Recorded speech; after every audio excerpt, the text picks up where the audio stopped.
जय शिव शंकर त्रिपुरारी महादेव की जय। हे कैलाशपति, हे नीलकंठ, हे करुणा के सागर, आपका स्मरण मात्र जीवन के समस्त क्लेशों को हर लेता है। आज वैशाख मास के इस पावन कृष्ण पक्ष के शुक्र प्रदोष व्रत पर हम सभी श्रद्धापूर्वक भगवान शिव का ध्यान करते हैं, जो संहार के साथ साथ सृष्टि के कल्याणकर्ता भी हैं। हम प्रभु शिव के साथ माता पार्वती जी को, भगवान श्री गणेश जी को, भगवान कार्तिकेय जी को और समस्त शिव गणों को श्रद्धा सहित प्रणाम करते हैं। ये प्रदोष व्रत न केवल ग्रह दोषों को दूर करता है, बल्कि मन, वचन और कर्म से पवित्र जीवन की ओर ले जाता है। जो भी श्रद्धा से प्रदोष व्रत की कथा को सुनता है, उसके समस्त पाप कटते हैं, रोग दुख दूर होते हैं और जीवन में शांति आती है।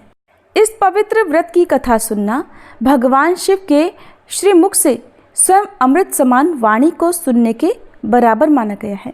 इसलिए सभी श्रोताओं से निवेदन है कि आप पूर्ण श्रद्धा, भक्ति और एकाग्रता के साथ कथा का श्रवण करें, ताकि भगवान शिव की कृपा से आप सभी का जीवन सुखमय और सफल हो जाए। कथा के अनुसार प्राचीन समय में एक नगर में 3 मित्र रहा करते थे। तीनों ही आपस में घनिष्ठ मित्र थे। इन तीनों में एक राजा का बेटा था, दूसरा ब्राह्मण पुत्र और तीसरा एक सेठ का पुत्र था। राजकुमार और ब्राह्मण के पुत्र का तो विवाह हो चुका था, लेकिन सेठ के पुत्र के विवाह के बाद गौना नहीं हुआ था। एक दिन तीनों मित्र आपस में नारियों पर चर्चा कर रहे थे। ब्राह्मण पुत्र ने नारियों की प्रशंसा करते हुए कहा कि नारी के बिना घर भूतों का डेरा होता है। ये वचन सुनकर सेठ के पुत्र ने अपनी पत्नी को घर लाने का तुरंत निश्चय किया। अब सेठ का पुत्र अपने घर गया और अपने माता पिता को इस बारे में बताया। तब उसके माता पिता ने अपने बेटे से कहा कि बेटा, अभी शुक्र देवता डूबे हुए हैं। इन दिनों में बहू बेटियों को उनके घर से विदा कराकर लाना शुभ नहीं होता है, इसलिए शुक्रोदय के बाद ही तुम अपनी पत्नी को विदा करा कर लाना। सेठ का पुत्र अपनी जिद पर अड़ा रहा और पत्नी को लेने ससुराल जा पहुंचा। सास ससुर ने भी उसको समझाने की बहुत कोशिश की, किंतु वह नहीं माना। अंत में विवश होकर उन्हें अपनी कन्या को विदा करना पड़ा। ससुराल से विदा होकर सेठ का पुत्र अपनी पत्नी के साथ नगर से बाहर निकला ही था कि उनकी बैलगाड़ी का पहिया टूट गया और एक बैल की टांग भी टूट गई। पत्नी को भी बहुत चोट आई। सेठ के पुत्र ने आगे चलने का प्रयास जारी रखा। कुछ दूर आगे बढ़े थे कि तभी कुछ डाकुओं ने उन्हें घेर लिया और वे उनका सारा धन लूटकर ले गए। अब किसी तरह सेठ पुत्र अपनी पत्नी के साथ जैसे तैसे रोता हुआ घर पहुंचा। तभी सांप ने उसे काट लिया। उसके पिता ने वैद्यों को बुलाया। तब उन्होंने कहा कि आपका पुत्र 3 दिन में प्राण त्याग देगा। उसी समय इस घटना का पता ब्राह्मण पुत्र को भी लगा। तब उसने सेठ के घर आकर कहा कि आप अपनी बहू को अपने पुत्र सहित उसके मायके भेज दो। ये सारी बाधाएं इस कारण से ही आई हैं कि आपका पुत्र शुक्रास्त में पत्नी को विदा करके ले आया है। यदि ये अपनी ससुराल पहुंच जाएगा तो बच जाएगा। सेठ को ब्राह्मण पुत्र की बात समझ में आ गई। उसने अपने पुत्र और पुत्रवधू को वापस लौटा दिया। वहां पहुंचते ही सेठ पुत्र की हालत ठीक होनी शुरू हो गई और फिर उसने शेष जीवन अपनी पत्नी के साथ में सुखपूर्वक बिताया। इसलिए पति की लंबी उम्र, दाम्पत्य जीवन सुखी बनाने के लिए और सभी मनोकामनाओं की पूर्ति के लिए शुक्र प्रदोष व्रत के दिन ये कथा अवश्य पढ़नी या सुननी चाहिए। ये थी शुक्र प्रदोष व्रत कथा। हे भोलेनाथ, अगर हमसे व्रत के पालन में, कथा श्रवण में या किसी भी चरण में अज्ञानवश कोई भूल हुई हो, चाहे वो विचार से, वाणी से या आचरण से हो, तो कृपया हमें क्षमा करें। आप तो अज्ञानियों पर भी कृपा बरसाने वाले हैं। आपकी शरण में आकर ही मनुष्य अपने समस्त दोषों से मुक्त होता है। हम आपको बारंबार प्रणाम करते हैं और प्रार्थना करते हैं कि आपके श्री चरणों की भक्ति सदैव हम सभी के जीवन में बनी रहे। सभी प्रेम से बोलिए, देवों के देव महादेव की जय, माता पार्वती की जय। कोई दूध से करता था अभिषेक, कोई आंसुओं से, कोई तपस्या में लीन तो कोई प्रेम में पूर्ण रूप से डूबा। भगवान शिव ने कभी भेद नहीं किया, अब सुनते हैं उन भक्तों की कथाएं जिनकी सच्ची श्रद्धा ने भगवान शिव को प्रसन्न कर दिया। एक बार देवी पार्वती जी ने भगवान शिव की आज्ञा से एक श्रेष्ठ पुत्र की प्राप्ति हेतु 1 वर्ष तक चलने वाले पुण्यक व्रत का समापन किया। व्रत की समाप्ति पर पुरोहित सनत कुमार ने देवी पार्वती जी से कहा, सुव्रते, अब मुझे दक्षिणा चाहिए। देवी पार्वती ने मुंह मांगी दक्षिणा देने का वचन दिया। बस फिर क्या था, पुरोहित बने सनत कुमार ने अस्वाभाविक दक्षिणा की याचना की। देवी, इस व्रत में दक्षिणा स्वरूप आप मुझे अपने पति को दीजिए। ये सुनते ही मानो देवी पार्वती पर तो वज्रपात हो गया हो। वे व्याकुल होकर विलाप करती हुई मूर्छित हो गईं। देवी को मूर्छित देखकर श्री ब्रह्मा, विष्णु और मुनियों को हंसी आ गई। उन्होंने देवी पार्वती को समझाने के लिए भगवान शिव को भेजा। देवी पार्वती की मूर्छा टूटने पर भगवान शिव ने उन्हें समझाया, देवी, देव कार्य, पितृ कार्य या नित्य नैमित्तिक जो भी कार्य दक्षिणा से रहित होता है निष्फल हो जाता है। उस कर्म से दाता कालसूत्र नामक नरक में गिरता है। उसके बाद वह दीन होकर शत्रुओं से पीड़ित होता है। ब्राह्मण को संकल्प की हुई दक्षिणा उस समय न देने से वह बढ़कर कई गुनी हो जाती है। भगवान विष्णु और ब्रह्मा जी ने देवी पार्वती से धर्म की रक्षा के लिए अनुरोध किया। धर्म ने भी समझाया। देवताओं ने कहा, मुनियों ने भी दक्षिणा देने की प्रेरणा दी, लेकिन फिर भी देवी पार्वती मौन रही। तब सनत कुमार ने कहा, शिवे, या तो आप मुझे दक्षिणा में अपने पति को प्रदान कीजिए या अपने दीर्घकालीन कठोर तप का फल भी त्याग दीजिए। इस महान कर्म की दक्षिणा न मिलने पर मैं इस दुर्लभ कठोर व्रत का फल ही नहीं अपितु आपके समस्त कर्मों का फल भी प्राप्त कर लूँगा। उद्विग्न होकर देवी पार्वती जी ने कहा, पति से वंचित हो जाने वाले कर्म से क्या लाभ? दक्षिणा देने और धर्म और पुत्र की प्राप्ति से मेरा क्या हित होगा? पृथ्वी देवी की उपेक्षा कर वृक्ष की पूजा करने से क्या प्राप्त हो सकेगा? साध्वी स्त्रियों के लिए पति 100 पुत्रों के समान होता है। ऐसी स्थिति में यदि व्रत में अपने पति की ही दक्षिणा दे दी जाए तो भला पुत्र से क्या लाभ? ये सत्य है कि पुत्र पति का ही अंश होता है, लेकिन उसका एकमात्र मूल तो पति ही होता है। मूल धन के नष्ट हो जाने पर समस्त व्यापार ही विनष्ट हो जाता है। उसी समय आकाश में देवताओं और ऋषियों ने एक रत्न निर्मित रथ देखा जो पार्षदों से घिरा था। उस रथ से श्री नारायण उतरकर देवताओं के सम्मुख उपस्थित हुए। उन श्री नारायण को ब्रह्मा, विष्णु और शिवजी ने रत्न सिंहासन पर बैठाकर प्रणाम किया और हाथ जोड़कर गदगद कंठ से स्तुति की। वहाँ का सारा वृतांत जानकर श्री नारायण ने कहा, शिवप्रिया पार्वती का यह व्रत लोक शिक्षा के लिए है, अपने लिए नहीं, क्योंकि वे तो स्वयं समस्त व्रतों और तपस्याओं का फल प्रदान करने वाली हैं। इनकी माया से ही चराचर जगत मोहित है। फिर उन्होंने देवी पार्वती जी से कहा, शिवे, इस समय आप महादेव जी को दक्षिणा में देकर अपना व्रत पूर्ण कर लीजिए, फिर समुचित मूल्य देकर अपने जीवन धन को वापस ले लेना। गौओं में समस्त देवी देवता विद्यमान होते हैं, इसलिए तुम ब्राह्मण को गौ मूल्य प्रदान कर अपने पति को लौटा लेना। ऐसा कहकर वे अंतर्ध्यान हो गए। तब देवी पार्वती प्रसन्न मन से अपने प्राण सर्वस्व को दक्षिणा में देने के लिए तैयार हो गई। उन्होंने हवन की पूर्णाहुति की और अपने जीवननाथ शिव जी को दक्षिणा स्वरूप दे दिया। इसके बाद उन्होंने पुरोहित सनत कुमार जी से निवेदन किया, विप्रवर, गऊ का मूल्य मेरे पति के बराबर है। मैं अब आपको अत्यंत सुंदर 1 लाख गऊएं प्रदान करूंगी। इसके बदले में आप मेरे जीवन सर्वस्व को लौटा दें।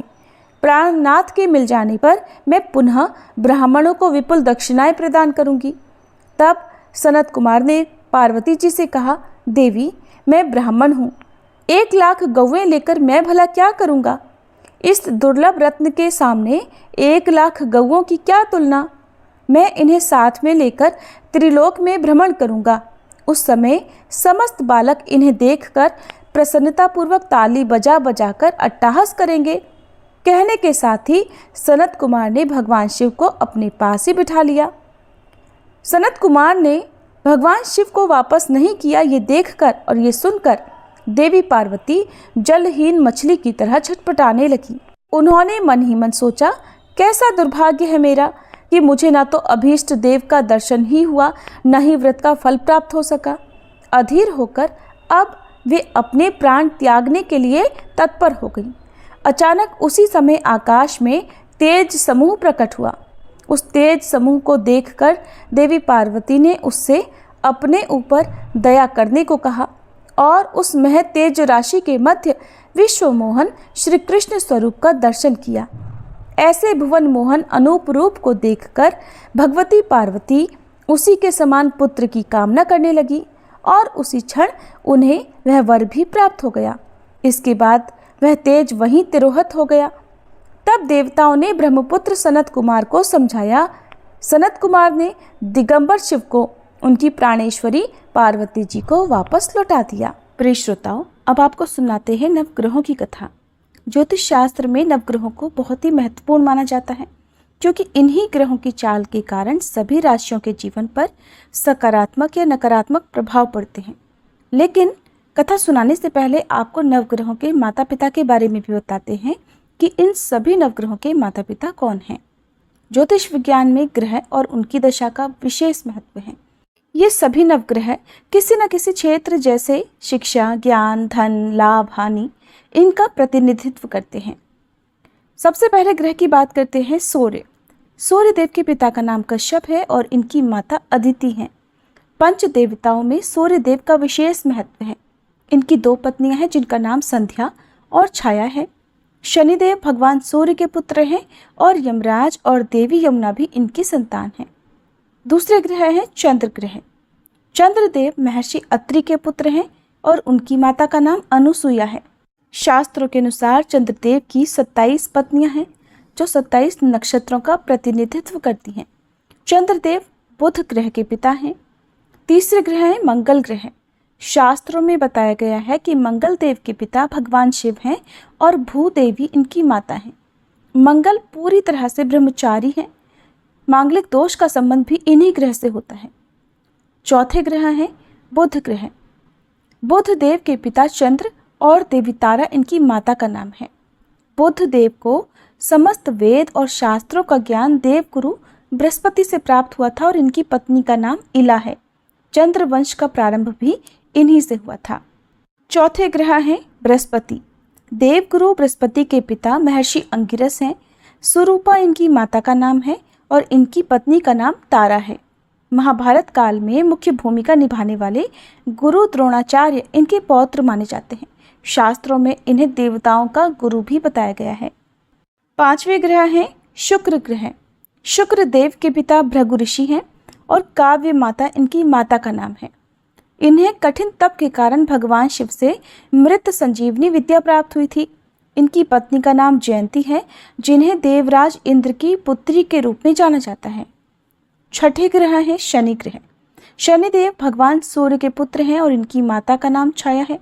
लेकिन शनि का स्वभाव अपने पिता के गुणों से बिल्कुल विपरीत है।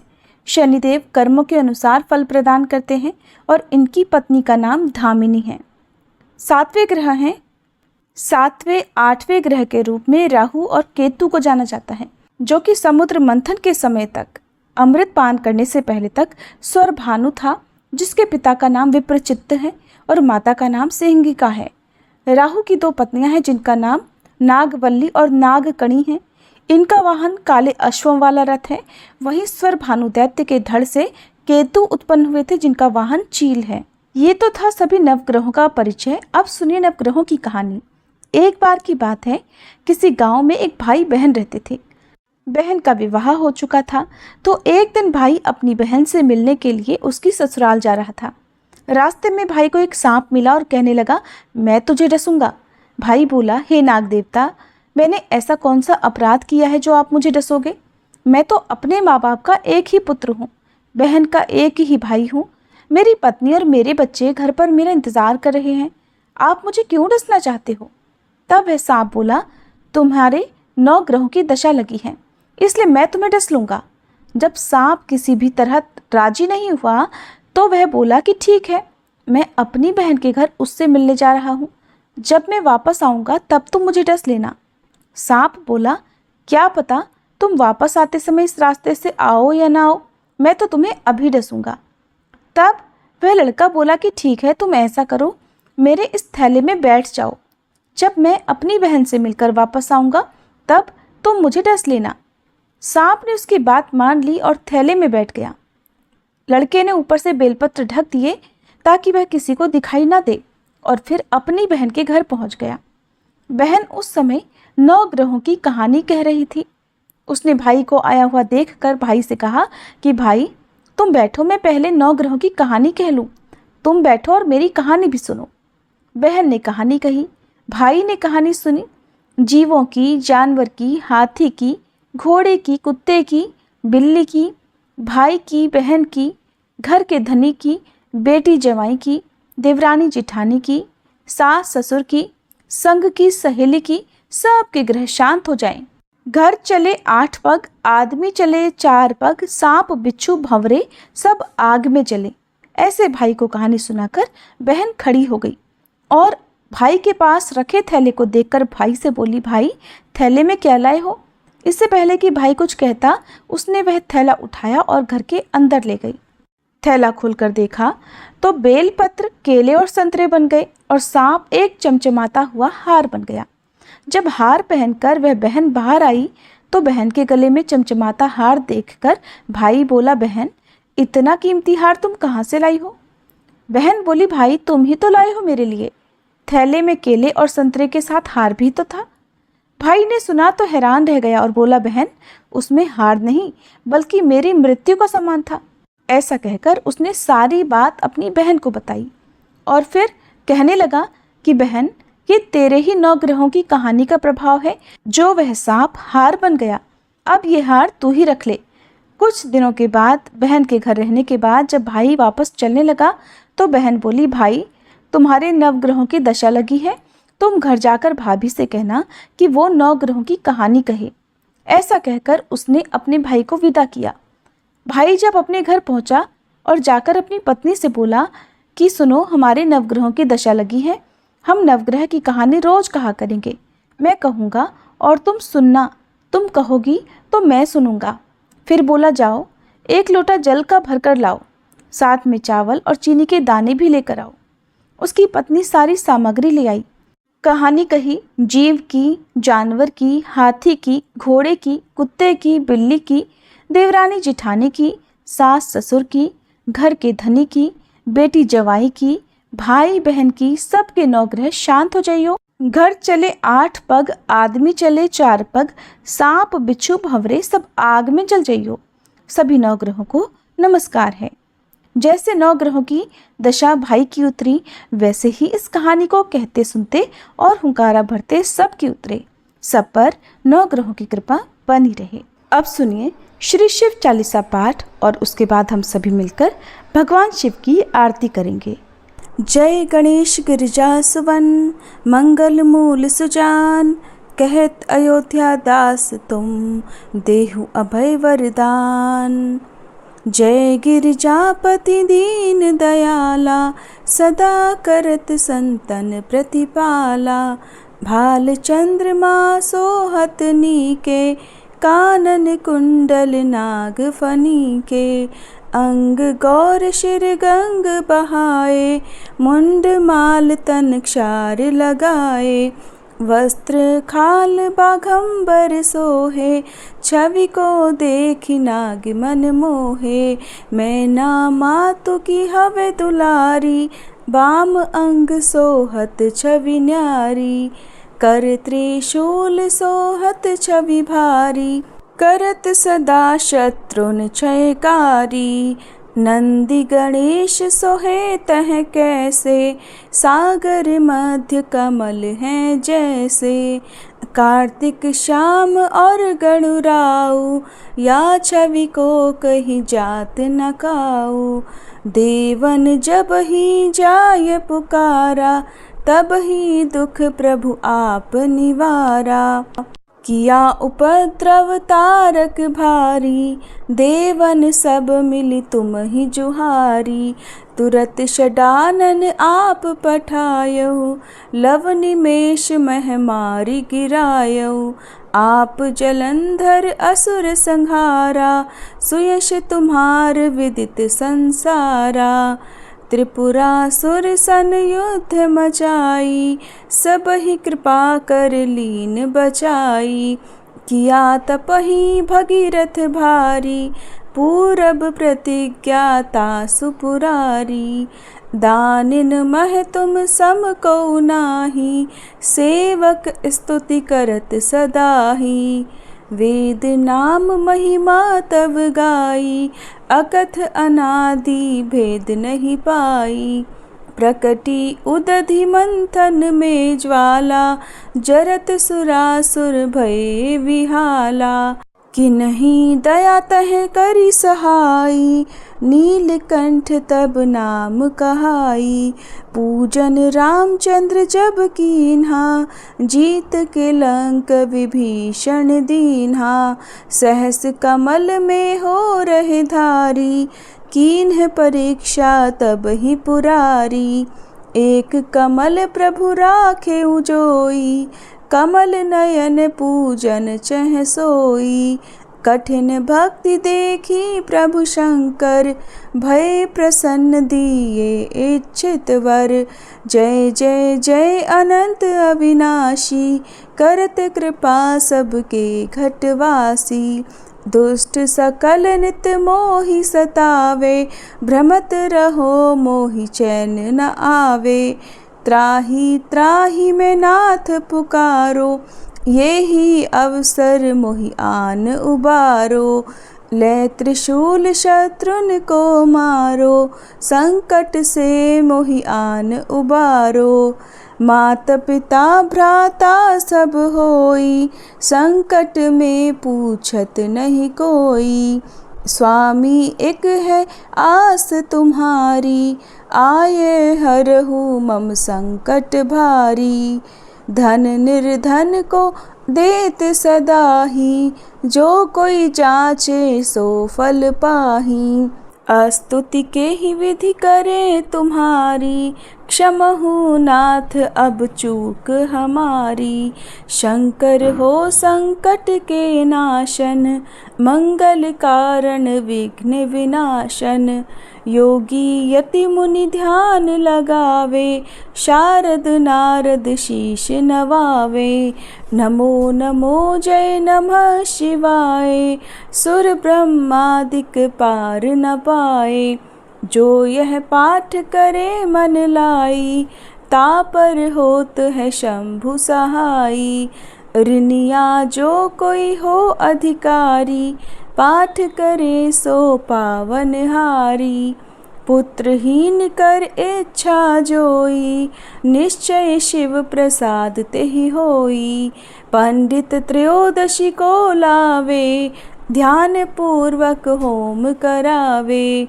त्रयोदशी व्रत करे हमेशा, ताके तन नहीं रहे कलेशा।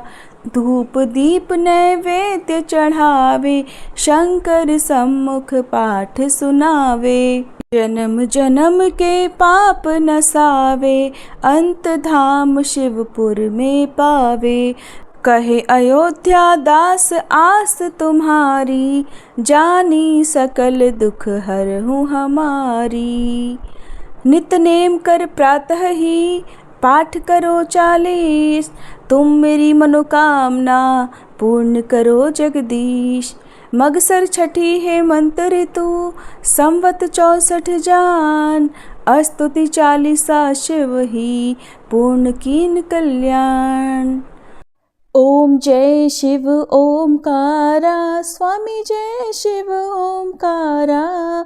ब्रह्मा विष्णु सदा शिव, ब्रह्मा विष्णु सदा शिव, अर्धांगी धारा।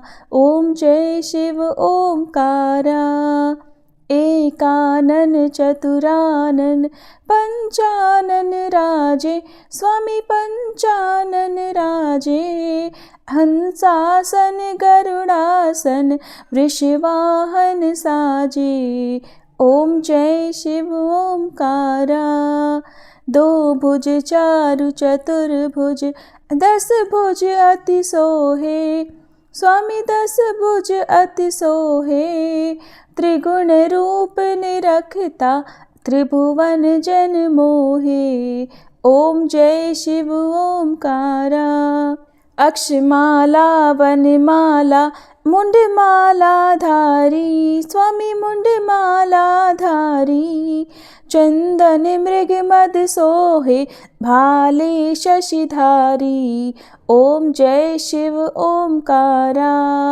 श्वेतांबर पीतांबर बाघांबर अंगे। स्वामी बाघांबर अंगे। सनकादिक गरुड़ादिक भूतादिक संगे। ओम जय शिव ओमकारा। कर के मध्य कमंडल चक्र त्रिशूलधारी। स्वामी चक्र त्रिशूलधारी। सुखकारी दुखहारी जगपालनकारी। ओम जय शिव ओमकारा। ब्रह्मा विष्णु सदाशिव जानत अविवेका। स्वामी जानत अविवेका। प्रणवाक्षर में शोभित ये तीनों एका। ओम जय शिव ओमकारा। त्रिगुण स्वामी जी की आरती जो कोई नर गावे। स्वामी जो कोई नर गावे। कहत शिवानंद स्वामी रटत भोलानंद स्वामी सुख संपत्ति पावे। ओम जय शिव ओमकारा। ओम जय शिव ओमकारा। स्वामी जय शिव ओमकारा। ब्रह्मा विष्णु सदाशिव अर्धांगी धारा। ओम जय शिव ओमकारा। सभी प्रेम से बोलिए भोले शंकर भगवान की जय।